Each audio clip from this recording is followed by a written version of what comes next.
ഈശോ മിശിഹായ്ക്ക് സ്തുതിയായിരിക്കട്ടെ. ഞാൻ മാണിപ്പറമ്പിലച്ചൻ. ഇന്ന് ഞാൻ ഒരല്പം വലിയ പുസ്തകം പരിചയപ്പെടുത്തുകയാണ്. ഒരു 1000 പേജുള്ള ഒരു പുസ്തകമാണ്. അപ്പോക്കാലിപ്സ് അൺസീൽഡ് എന്നാണ് പുസ്തകത്തിൻ്റെ പേര്. അല്ലേ, വെളിപാട് ഗ്രന്ഥത്തിൻ്റെ മുദ്ര തുറന്നപ്പോൾ. അല്ലേ, മുദ്ര തുറക്കപ്പെട്ട വെളിപാട് ഗ്രന്ഥം. വെളിപാട് ഗ്രന്ഥം ഇങ്ങനെ മുദ്ര വയ്ക്കപ്പെട്ടിരിക്കുന്നതാണല്ലോ സങ്കല്പം. അതിൻ്റെ മുദ്ര തുറക്കുമ്പോൾ നമ്മൾ എന്താണ് മനസ്സിലാക്കുന്നത്? അതിൻ്റെ സബ് ടൈറ്റിൽ, ഉപശീർഷകം, book of revelation as heavens liturgy on earth. ഭൂമിയിൽ സ്വർഗത്തിൻ്റെ ലിറ്റർജിയാണ് വെളിപാട് ഗ്രന്ഥം. ഭൂമിയിൽ സ്വർഗത്തിൻ്റെ ലിറ്റർജിയാണ് വെളിപാട് ഗ്രന്ഥം. അതാണ് ഈ പുസ്തകത്തിൻ്റെ സബ് ടൈറ്റിൽ. ഒരൊറ്റ ഉദാഹരണം മാത്രം ചൂണ്ടിക്കാണിക്കുകയാണ്. വെളിപാട് ഗ്രന്ഥത്തിൽ എത്രമാത്രം ലിറ്റർജിക്കൽ ടെക്സ്റ്റ് ഉണ്ട് എന്ന് ഞാനൊരു പട്ടിക കൊടുത്തിട്ടുണ്ട്. ഒരു പട്ടിക. ഈ പേജിൽ 75-ാമത്തെ പേജ്, 76-ാമത്തെ പേജ്, 77-ാമത്തെ പേജ്, ഇത് മുഴുവൻ ലിറ്റർജിയാണ്. 79-ാമത്തെ പേജ് വരെ ഞാനിങ്ങനെ ഓരോ ടെക്സ്റ്റും കൊടുത്തിട്ട് അതിന് ആ ലിറ്റർജിക്കൽ ടെക്സ്റ്റ് കൊടുത്തിരിക്കുക. അതായത് വെളിപാട് പുസ്തകത്തിൽ ആദ്യം മുതൽ അവസാനം വരെയും കീർത്തനങ്ങൾ, ഡോക്സോളജി ഇല്ലേ, സ്തുതി കീർത്തനങ്ങൾ, പിന്നെ റെസ്പോൺസിബിൾ സാം, പ്രതിവചന സങ്കീർത്തനം, അങ്ങനെ ഒരുപാട് സങ്കീർത്തനങ്ങൾ തന്നെ. ഇപ്പം ഞാൻ 4-5 പേജുകൾ, ഒരു 54 സ്ഥലത്ത് ലിറ്റർജി കണ്ടതാണ് ഞാൻ രേഖപ്പെടുത്തിയിരിക്കുന്നത്. വെളിപാട് ഗ്രന്ഥത്തിൽ 54 സ്ഥലത്ത് ലിറ്റർജിക്കൽ ടെക്സ്റ്റുകൾ ഞാൻ കണ്ടിരിക്കുകയാണ്. അപ്പോൾ വെളിപാട് ഗ്രന്ഥം മുഴുവൻ ലിറ്റർജിയാണ് വാസ്തവത്തിൽ. ലിറ്റർജി എന്ന വാക്ക് കേൾക്കുമ്പോഴേ കത്തോലിക്ക സഭയിൽ നിന്ന് വിട്ടുപോയവർക്ക് ദേഷ്യം വരും.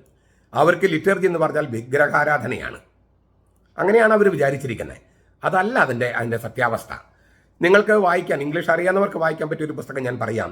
സ്കോട്ട് ഹാൻ എന്ന് പറയുന്ന ലൂഥറൻ പാസ്റ്റർ, കത്തോലിക്കനായി, അത് എഴുതിയ പുസ്തകത്തിൻ്റെ പേരാണ് ലാംസ് സപ്പർ, കുഞ്ഞാടിൻ്റെ അത്താഴം. വളരെ മനോഹരമായിട്ട് അദ്ദേഹം ഈ വെളിപാട് ഗ്രന്ഥം മുഴുവൻ ലിറ്റർജിയാണ് അവതരിപ്പിച്ചിട്ടുണ്ട്. ഞാനത് വേറൊരു തരത്തിൽ അവതരിപ്പിച്ചിരിക്കുകയാണ്. പിന്നെ ഇതൊരു കമൻട്രി കൂടിയാണ്. വെളിപാട് ഗ്രന്ഥത്തിലെ ഓരോ വാക്കുകളുടെയും അർത്ഥം ഞാൻ വ്യാഖ്യാനിച്ചിട്ടുണ്ട്. അതുകൊണ്ടാണ് ഇത്രയും വലിയ പുസ്തകമായിട്ട് പോയത്. ഒരു 1000 പേജുണ്ട്. ഇത് പോളിഷ് ഭാഷയ്ക്ക് അവർ തർജ്ജമ ചെയ്തുകൊണ്ടിരിക്കുകയാണ്. അവർ 2 വോള്യൂമായിട്ട് പബ്ലിഷ് ചെയ്യാനാണ് അവർ ആഗ്രഹിക്കുന്നത്. കീ ടു ഗോഡ്സ് വേർഡ് എന്നൊരു തുടക്കത്തിലൊരു വാചകമുണ്ട്, വചനത്തിൻ്റെ താക്കോൽ. ആ സീരീസിൽ ഞാൻ പല പുസ്തകങ്ങൾ ഇറക്കിയിട്ടുണ്ട്. അതിൽ ഈ സീരീസ് എന്ന് പറഞ്ഞൊരു പുസ്തകമുണ്ട്, ഇമ്മാനുവേൽ, അതാണ് മത്തായി. അത് ഇംഗ്ലീഷിൽ ഇറങ്ങിയിട്ടില്ല, മർക്കോസിൻ്റെ ഇറങ്ങിയിട്ടില്ല, ലൂക്ക ഇറങ്ങിയിട്ടില്ല, യോഹന്നാൻ ഇറങ്ങിയിട്ടുണ്ട്, മർക്കോസ് ഇറങ്ങിയിട്ടുണ്ട്, മർക്കോസിൻ്റെ എഫാത്ത ഞാൻ പിന്നെ ഒരിക്കൽ പരിചയപ്പെടുത്താം. യോഹന്നാൻ ഇറങ്ങിയിട്ടുണ്ട്, എൻ ആർഹേ, അത് ഞാൻ പിന്നെ പരിചയപ്പെടുത്താം. ഇത് എർഹോമായി, ഐ ആം കമ്മിങ്. ഗ്രീക്കിൽ എർഹോമായി എന്ന് പറഞ്ഞാൽ ഐ ആം കമ്മിങ്. അപ്പോൾ വചനത്തിൻ്റെ താക്കോൽ ഈ സീരീസ് എന്ന് പറഞ്ഞ ഗ്രന്ഥ പരമ്പരയിൽ മർക്കോസ് ഇറങ്ങിയിട്ടുണ്ട്, യോഹന്നാൻ ഇറങ്ങിയിട്ടുണ്ട്, വെളിപാട് ഇറങ്ങിയിട്ടുണ്ട്. മത്തായും ലൂക്കായൊക്കെ ഇറങ്ങാൻ റെഡിയാണ് പലപ്പോഴും. പക്ഷെ നമുക്ക് ഇംഗ്ലീഷ് വായനക്കാർ കേരളത്തിൽ, പ്രത്യേകിച്ച് കത്തോലിക്കരും ക്രിസ്ത്യാനികളും വളരെ കുറവായതുകൊണ്ട് നമ്മൾ ഈ ഇൻവെസ്റ്റ്മെൻ്റ് ഉണ്ടല്ലോ, ഈ പണം ഇൻവെസ്റ്റ് ചെയ്യണമല്ലോ, അതിൻ്റെ ഒരു ചെറിയ പ്രശ്നമുണ്ട്. വാങ്ങിക്കാൻ ആൾക്കാരുണ്ടെങ്കിൽ നമ്മൾ എത്ര വേണമെങ്കിലും ഇറക്കാൻ തയ്യാറാണ്. മിക്കവാറും ആ പുസ്തകങ്ങളിലെല്ലാം മാറ്റർ റെഡിയാണ്. പക്ഷെ നമുക്ക് ഈ ഈ തരത്തിലുള്ള അനുവാചകർ വരുന്നത് വളരെ കുറവായതുകൊണ്ട് പണം നമുക്ക് ഇൻവെസ്റ്റ് ചെയ്യുക ഒരു പ്രശ്നമാണ്. അതുകൊണ്ടാണ് നമ്മൾ തന്നെ മടിക്കുന്നത്. ഇംഗ്ലീഷ് എൻ്റെ ഇംഗ്ലീഷ് അത്ര ഇംഗ്ലീഷ് ഒന്നുമല്ല. അപ്പോൾ നിങ്ങൾക്ക് മനസ്സിലാക്കാവുന്ന ഇംഗ്ലീഷൊക്കെയാണ്. അങ്ങനെ താല്പര്യമുള്ളവരുണ്ടെങ്കിൽ ഈ വെളിപാട് പുസ്തകത്തിൻ്റെ വ്യാഖ്യാനമാണ്. ഓരോ വാക്കുകളുടെ അർത്ഥം ഞാൻ കൊടുത്തിട്ടുണ്ട്. ആമുഖമായിട്ട് വേറൊരു സംഗതി കൂടി ഞാൻ കൊടുത്തിട്ടുണ്ട്. ഇപ്പം നമ്മൾ പറയും വളരെ പ്രയാസമാണ് വെളിപാട് ഗ്രന്ഥം എന്നാണ് പറയുക.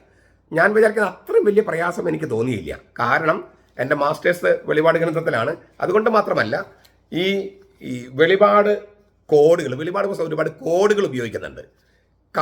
ഓരോ കളറിന് ഒരു അർത്ഥമുണ്ട്. പിന്നെ നമ്പറുകളെ കുറിച്ച്, അതായത് 1, 3, 7 അങ്ങനെയുള്ള നമ്പറുകളുണ്ട്. അതിൻ്റെ അർത്ഥം അറിഞ്ഞാൽ ഒരുവിധം വെളിപാട് പുസ്തകം ഗ്രഹിക്കാൻ പ്രയാസമില്ല. എങ്കിലും അത് വെളിപാടാണ്. വെളിപാടായിട്ട് തന്നെ നിൽക്കണം. അതിനൊരു രഹസ്യാത്മകതയുണ്ട്. എല്ലാ അർത്ഥം നമ്മൾ ഗ്രഹിച്ചാൽ പിന്നെ വെളിപാടല്ലാതാവും. അപ്പോൾ ആ വെളിപാടിൻ്റെ രഹസ്യാത്മകത സൂക്ഷിച്ചുകൊണ്ട് തന്നെ വെളിപാടിൻ്റെ ആഴങ്ങളിലേക്ക് കടക്കാൻ സഹായിക്കുന്ന എല്ലാ വെളിപാട് പുസ്തകത്തിലെ ഓരോ വചനത്തെക്കുറിച്ചുള്ള വ്യാഖ്യാനമുള്ള ഒരു ഗ്രന്ഥമാണ് അപ്പോക്കാലിപ്സ് അൺസീൽഡ്. ഇല്ലേ, വെളിപാട് ഗ്രന്ഥത്തിന്റെ മുദ്ര തുറക്കപ്പെടുമ്പോൾ എന്നുള്ള ആ പുസ്തകം ഇംഗ്ലീഷ് അറിയാവുന്നവർ വായിക്കുക. അറിയില്ലെങ്കിൽ ഇംഗ്ലീഷ് അറിയാവുന്നവർക്ക് സമ്മാനം കൊടുക്കുന്നെങ്കിൽ ഈ വെളിപാട് പുസ്തകത്തിന്റെ വ്യാഖ്യാനം അത് സമ്മാനമായി കൊടുക്കുക. ഇത് പോളിഷ് ഭാഷയിലേക്ക് അവർ തർജ്ജമ ചെയ്ത് ഒരു 30% മറ്റേ തർജ്ജമ കഴിഞ്ഞു എന്ന് അവർ പറഞ്ഞത്. 2 വോള്യമായിട്ടാണ് അവർ പബ്ലിഷ് ചെയ്യാനായിട്ട് ആഗ്രഹിക്കുന്നത്. അപ്പോൾ ഇത് ഒരു വെളിപാട് പുസ്തകത്തെക്കുറിച്ചുള്ള ഇപ്പോൾ കേരളത്തിൽ കിട്ടാവുന്ന നല്ല ഗ്രന്ഥങ്ങളിലൊന്ന്, ഞാൻ എഴുതിയതുകൊണ്ട് പറയുന്നതല്ല, നല്ല ഗ്രന്ഥങ്ങളിലൊന്നാണിത്. സമഗ്രമായ വ്യാഖ്യാനവും വെളിപാടാത്മക ഭാഷയും ലിറ്റററിക്കൽ ഭാഷയും സമന്വയിപ്പിച്ചുള്ള ഒരു രീതിയാണ് ഞാൻ അവലംബിച്ചിരിക്കുന്നത്. നിങ്ങളത് വല്ലാതെ സഹായിക്കുമെന്ന് ഞാൻ വിചാരിക്കുന്നു. അച്ഛന്മാരെല്ലാവരും ഇത് വായിക്കുകയും പഠിക്കുകയും പ്രചരിപ്പിക്കുകയും ചെയ്യണമെന്നും അഭ്യർത്ഥിക്കുന്നു. ഇംഗ്ലീഷ് അറിയാവുന്നവരും കേരളത്തിന് പുറത്ത് വർക്ക് ചെയ്യുന്നവരൊക്കെ ഇത് വാങ്ങിക്കുകയും വായിക്കുകയും പ്രചരിപ്പിക്കുകയും പിന്നെ സമ്മാനമായി കൊടുക്കാണ്ട് ഉപയോഗിക്കുകയും ചെയ്യുക. അങ്ങനെ വചനം പ്രചരിപ്പിക്കുന്ന ആ പ്രക്രിയയിൽ സുവിശേഷ പ്രഘോഷണം, അത് ഇത് വാങ്ങിച്ചു കൊടുക്കുന്നതും സമ്മാനം കൊടുക്കുന്നതും ഒരു സുവിശേഷ പ്രഘോഷണമാണ്. ആ തരത്തിൽ സ്വീകരിക്കണമെന്ന് അഭ്യർത്ഥിക്കുന്നു. ദൈവം അനുഗ്രഹിക്കട്ടെ. നമ്മുടെ കർത്താവ് ഈശോ മിശിഹായുടെ കൃപയും പിതാവായ ദൈവത്തിന്റെ സ്നേഹവും പരിശുദ്ധാത്മാവിന്റെ സഹവാസവും നാം എല്ലാവരോടും കൂടി ഉണ്ടായിരിക്കട്ടെ, ഇപ്പോഴും എപ്പോഴും എന്നേക്കും. ആമേൻ.